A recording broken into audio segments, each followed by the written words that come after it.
Thank you very much, everybody, dear students.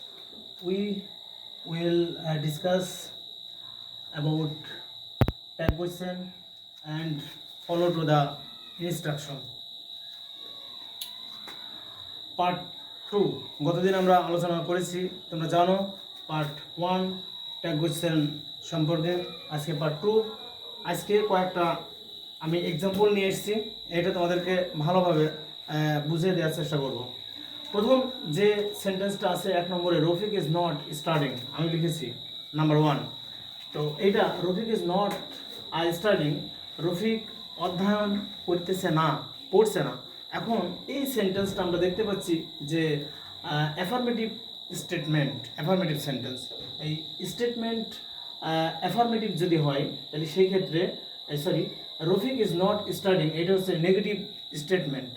তাহলে negative statement যদি হয় ট্যাগ হবে অ্যাফার্মেটিভ, ট্যাগটা কী হবে? অ্যাফার্মেটিভ। তাহলে এখন আমরা প্রদত্ত স্টেটমেন্টের পরে একটা কমা বসাবো। আমরা জানি যে হচ্ছে সেন্টেন্সটা যদি নেগেটিভ হয় তাহলে ট্যাগ হবে অ্যাফার্মেটিভ।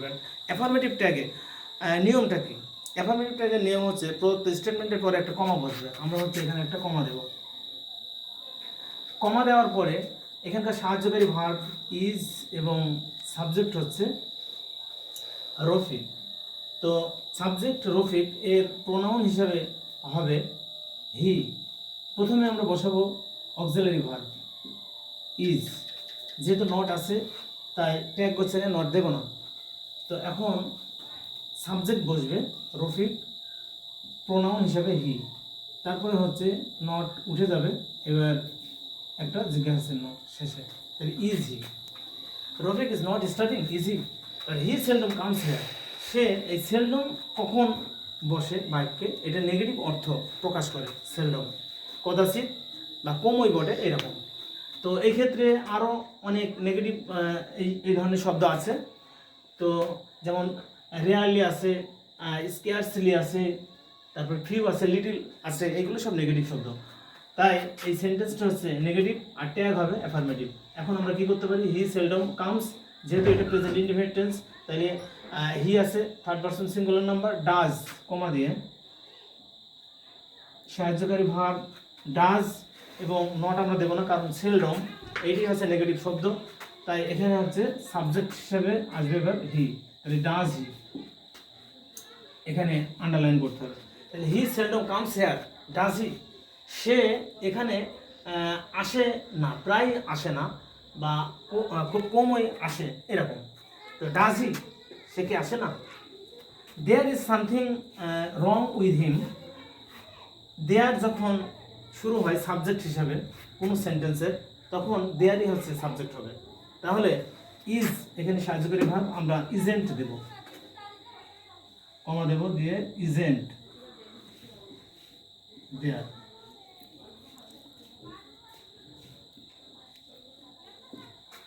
এবার আসবো নাম্বার 4, হি অ্যাপোস্ট্রফি ডি গো দেয়ার।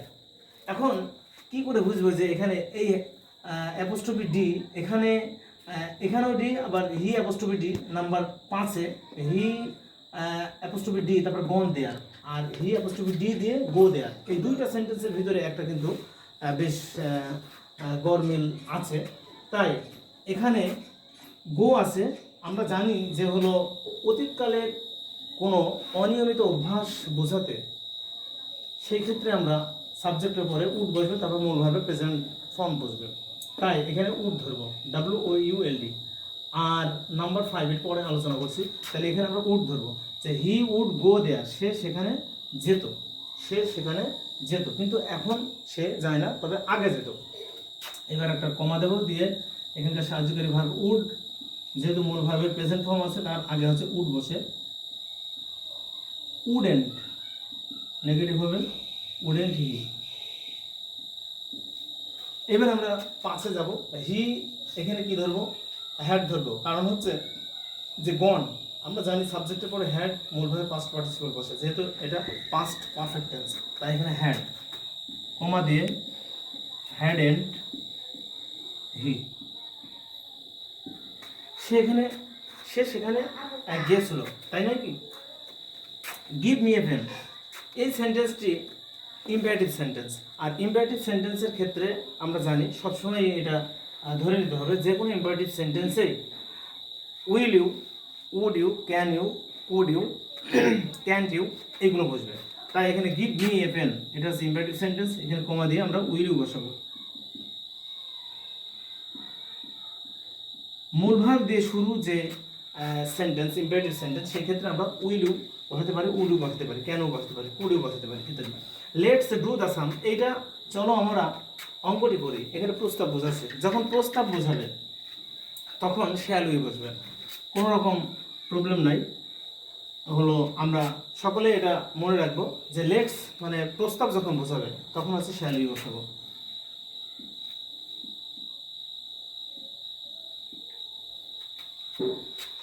তারপরে 8 number, let them finish the work. এখানে লেটের পরে যখন আজ বাদে ব্যক্তিবাচক অবজেক্ট হিম, হার, দেম, মি এইগুলো যখন বসবে তখন তোমরা কি করবে, তখন এটা জানবে যে হলো এটা অনুমতি বোঝাচ্ছে। আর এই ক্ষেত্রে হচ্ছে আমরা উইলও বসাতে পারি, কিন্তু এখানে দুইটা নিয়ম আছে। গ্রামারিয়ান যারা তারা হচ্ছে এটাকে একটু মতবিরোধ মনে করেছে। কেউ বলেছে যে লেটের পরে যখন ব্যক্তিবাচক অবজেক্ট দেম, মি এগুলো আজ বাদে মি, হিম এগুলো থাকবে, সেই ক্ষেত্রে আমরা এটাকে অনুমতি প্রার্থনা বোঝাই। তাহলে আমরা এখানে কি বসাতে পারি, উইলও বসাতে পারি। আবার অন্য গ্রামারিয়ান তারা আবার বলেছে যে না, এটা সে যদি শ্যালের সাথে বা শ্যাল যুক্ত করে তারপরে হচ্ছে লেটের পরে যে অবজেক্ট থাকবে দেম, এখানে আছে দেম, তাহলে তার সাবজেক্টিভ ফর্ম বসাতে হবে। শ্যালের সাথে সাবজেক্টিভ ফর্ম, যদি লেটের পরে মি থাকতো তাহলে শ্যালের পরে আমরা মি আই বসাতাম, শ্যাল আই। এইভাবে দেখা যাচ্ছে লেটের পরে ব্যক্তিবাচক অবজেক্ট যদি থাকে সেই ব্যক্তিবাচক অবজেক্টের সাবজেক্টিভ ফর্ম করে দিতে হবে। তাই এখানে কি আমরা বসাবো, shall they.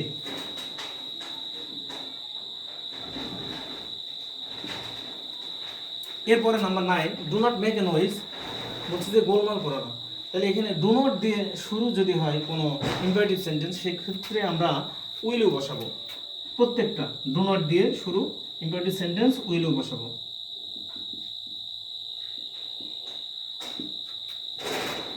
somebody wanted to go with you, somebody কেউ তোমার সাথে যেতে চেয়েছিল।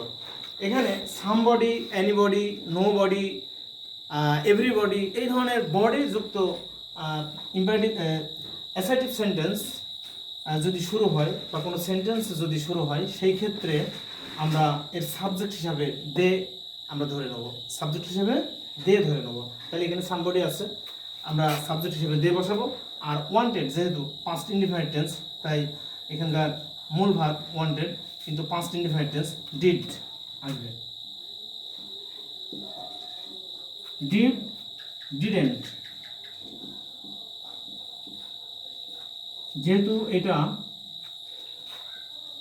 পাস্ট ইনডিফিনিট টেন্স এবং অ্যাফার্মেটিভ সেন্টেন্স, তাই ডিডের সাথে নট এসেছে, didn't.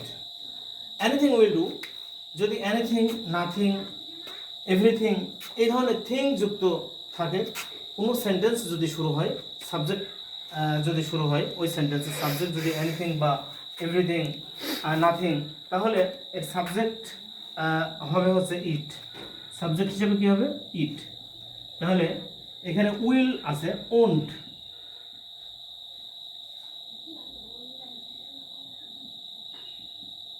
Won't it,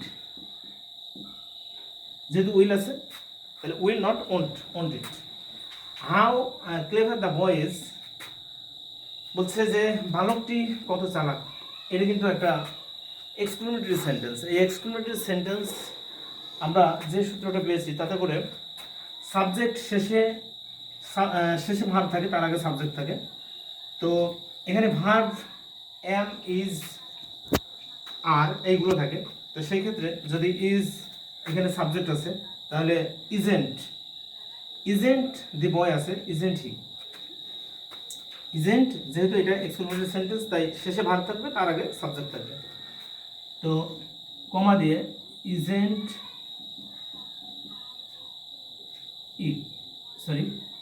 isn't he, subject হচ্ছে দি বয়, এটা হচ্ছে সাবজেক্ট। isn't he? তো আর আমরা একটা উদাহরণ দেব এখানে, most of the students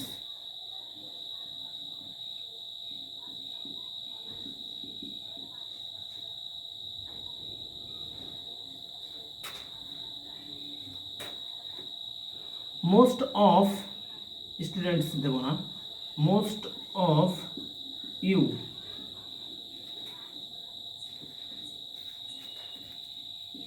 do not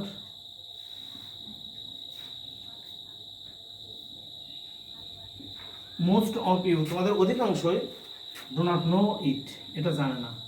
তাহলে এখানে একটা কমা দেব, দিয়ে যখন দেখবো যে মোস্ট অফ ইউ আছে, তারপর হচ্ছে এভরি অফ ইউ, তারপর হচ্ছে সাম অফ ইউ, এই ধরনের যখন থাকবে তখন ওই বাক্যে সাবজেক্ট ইউ হবে। অনেক সময় দেখা যায় যে হলো, আমি আর কতগুলো বলতে পারি, যেমন হচ্ছে most of us, every of us, some of us, এই ধরনের যখন থাকবে তখন হচ্ছে আস থাকলে উই হবে। যদি দেম থাকে, মোস্ট অফ দেম, তাহলে হচ্ছে দে সাবজেক্ট হবে। তাহলে এখানকার সাবজেক্ট হচ্ছে মোস্ট অফ ইউ, তাই ইউ হচ্ছে সাবজেক্ট। আর এখানে ডু নট আছে, নো, তাহলে নট আছে, নট দেবো না, তাহলে do you. Thank you very much. Every student follow to the class. Actually, the lesson of today is not very difficult. Thank you very much. I finished my class at this moment. See you again to the next class. Thank you very much.